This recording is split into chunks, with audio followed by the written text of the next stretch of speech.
Test, test.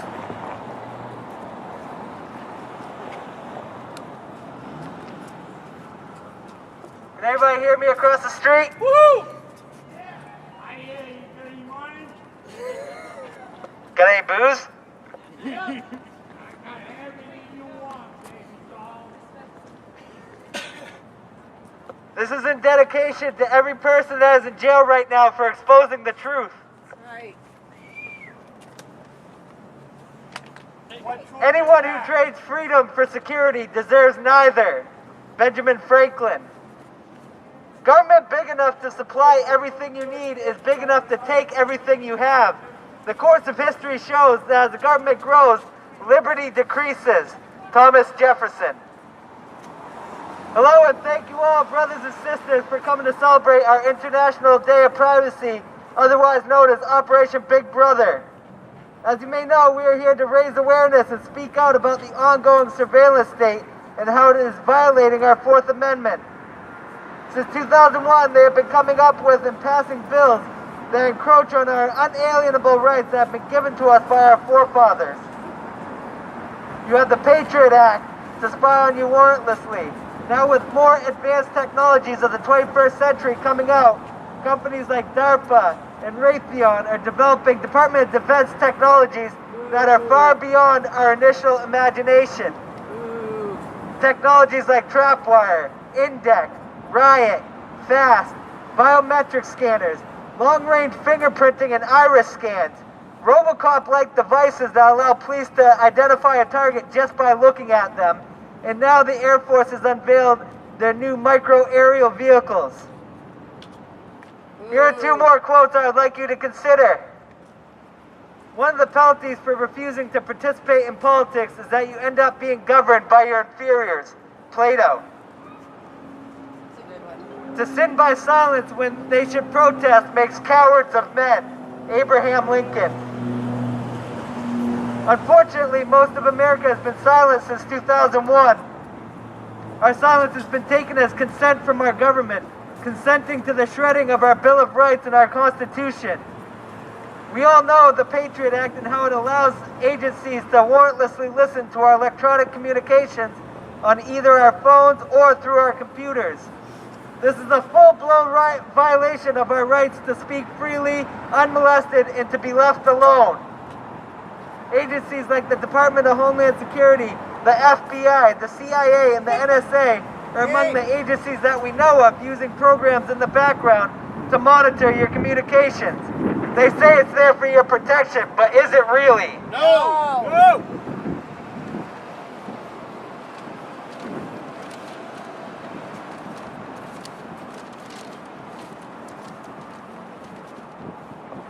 The whole Bill of Rights is a declaration of the right of the people at large considered as individuals. It establishes some rights of the individual as unalienable, in which consequently no majority has the right to deprive them of. Albert Gallatin. Massachusetts-based Department of Defense contractor Raytheon has developed a program that has an extreme-scaled analytics system called RIOT. RIOT is an acronym for Rapid Information Overlay Technology, and this program monitors all social medias and can predict where you will most likely be at any given time, pull together your relationships with people, and all your life history. All from social medias like Facebook, Twitter, and Foursquare, among others, that give away your GPS location data. There was a congressional hearing called Protecting Mobile Privacy. Ironically enough, at this hearing, a DOJ official called for new laws that require mobile providers to collect and store information about their customers. The government is requiring by law that all ISPs and phone companies indirectly through a third party retain all the information so that way the government is allowed to circumvent our Fourth Amendment without a search warrant. All because we give our details to a carrier or an ISP. And we have bills like CISPA that make it even easier than it is now for the government to obtain sensitive information on us. This is why we need to stop CISPA and all its derivatives from making it into law. That's right.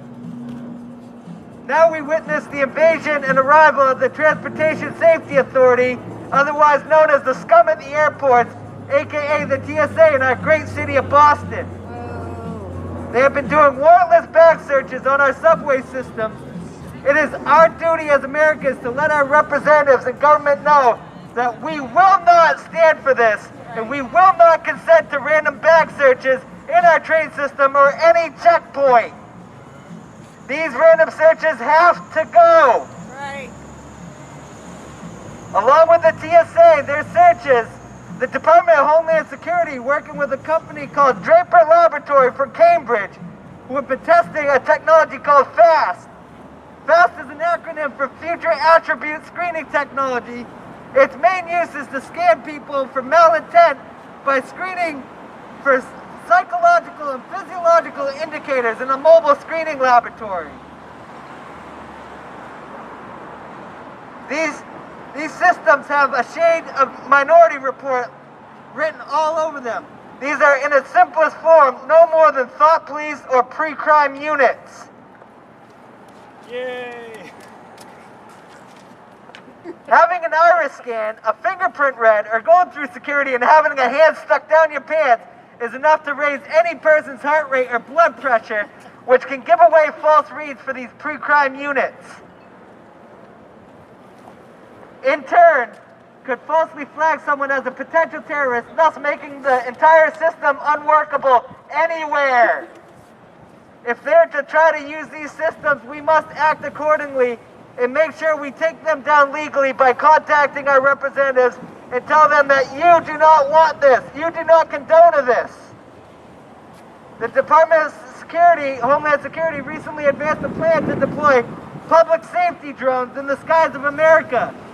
An action Congress authorized last year and called for the deployment of 30,000 surveillance drone vehicles by the year 2020. We are 7 years away from having 30,000 vehicles and unmanned aerial drones in our skies. Obama has made it clear that his administration is working closely with Congress to develop a legal framework that will allow the chief executive and his subordinates leeway to initiate strikes right here at home. This legal framework is really what they're calling oversight issues. In reality, what they're hoping for is the lack of oversight, period. Just this week, the United States Air Force has unveiled information about micro-aerial vehicles, or MAVs. They have the ability to hover like bees, crawl like bugs, and sneak on unsuspecting targets and neutralize a specific target with lethal precision. They're even capable of shutting down into an efficient battery mode and can conserve energy and have surveillance on a target for weeks on end. Right now, they could be spying on us with these micro drones, and we would never, ever know it. One can only conclude that military and law enforcement drone strikes will soon be business as usual and likely the preferred method for dealing with, as the Patriot Act outlines, those who intimidate or coerce the civilian population or attempt to influence government policy. Pretty much anyone who disagrees with what the government is doing. Under the guise of the National Defense Authorization Act, individuals who have committed no crime can be arrested and incarcerated at the will of the government without proven crime. Indefinitely. And they're doing it all Indefinitely. the time. They're doing it all the time. So tell me, do you guys condone the government spying on you? No! Unfortunately, this is Boston, and we have a police force that passes information on activist identity and so forth on diffusion centers, and from there to basically every agency under the DHS umbrella. They did so with Occupy. Yes. Activists are being labeled terrorists by our government for turning up at peaceful events. Privacy is as fundamental in the physical world as it is online, and we should protect it as vigorously as possible. Yes. One of the simple, effective tactics for maintaining this privacy when at a protest or any such action is to black block. Anyone can black block, and it costs very little. Black block isn't a group, an ideology, nor does it mean violence. It's a tactic and nothing else. Black block means dressing head to toe in black, including wearing a bandana to obscure your face. Black block hides your identity when a whole group is in black block together, they become difficult to distinguish from one another. It makes targeted attacks, such as the Oakland Police Department's targeted grabs, difficult. When we block together, we are a collective and we can protect ourselves and others effectively while limiting the amount of personal reprisals that we face. In Chicago, the NATO summit, the Chicago PD raided protesters' homes before the protest even started. This is the kind of reprisal that we seek to deter by engaging in black bloc. They did this because they knew who the protesters were, but by black blocking to maintain your privacy, you can reduce the likelihood of being identified and targeted. Doing black bloc together protects all of us. The more of us there are, the less likely any of us are to be identified. Black bloc does not mean violence. This is a common misconception. Black bloc can be used by any group, including non-violent and violent groups. And I advocate for the non-violent use of black bloc to protest those who are actively engaging in protest. I suggest that everyone use black bloc when they engage in any sort of political activism. There are cameras everywhere. Protecting your identity and staying off the police radar is very key to your effectiveness as a member protester. Does everyone see these types of cameras right here? Yeah. These are CCTVs, and they're hooked up to programs like Trapwire and Index. Here to talk about these parasites spying on society is Seek Veracity from Occupy Maine, and he is the creator of documentingdystopia.org. But before he speaks, I want to thank you all for turning out for this, and I leave you with one last quote to consider. That quote: "If a nation expects to be ignorant and free in a state of civilization, it expects what never was and never will be. If we are to guard against ignorance and remain free, it is the responsibility of every American to be informed." Thomas Jefferson. Woo! Thank you very much for turning out. This is Independence International Day of Privacy. Thank you. Thank you.